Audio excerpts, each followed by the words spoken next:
سلام دوستان عزیز، به کانال هنر آشپزی ترکی خوش اومدید. امیدوارم حال دلتون خوب باشه. امروز با هم یه دسر خیلی خوشمزه و سنتی درست میکنیم.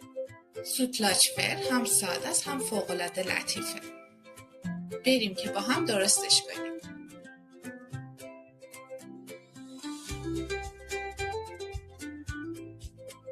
برای شروع 1/3 پیمانه برنج و 500 میلی لیتر شیر داریم. میدونید که برنج اون وقتی که پخته میشه حجمش 2 برابر میشه، پس این مقدار برنج برای سوتلاچمون کافیه. بعد از اضافه کردن شیر قابلمه رو میذاریم روی حرارت ملایم.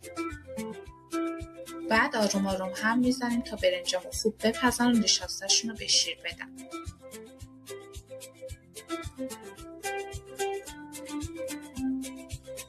بقیه مواد داخل یک کاسه جداگونه با هم مخلوط میکنیم تا یک دست بشه.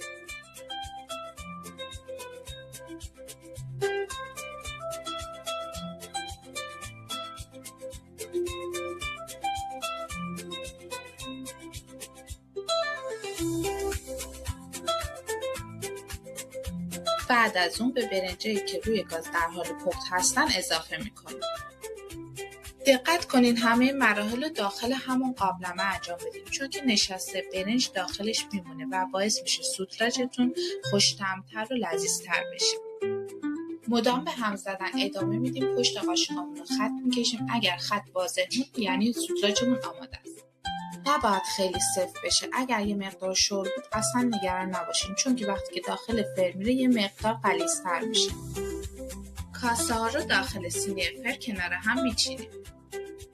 از برنج و شیر سوتلاچ به صورت مساوی و یک دست تقسیم میکنیم.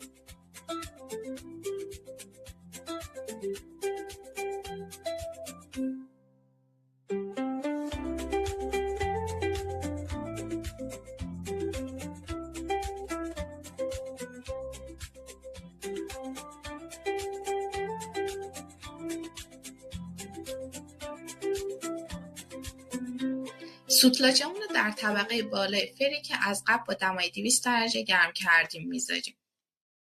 اگر فرتون حالت فندار داره بهتره که از حالت فن استفاده کنین.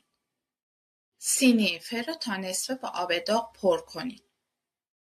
این خیلی مهمه، چون که باعث میشه روش آرومتر طلایی بشه و سوتلاچتون خشک نشه.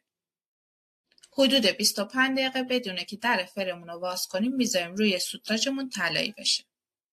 بعد از خارج کردن از فر سوتلاچتون روش اگر لرزون بود اصلا نگران نباشین. بعد از رفتن داخل یخچال کاملا سفت و آماده میشه. سوتلاچ فر آماده است.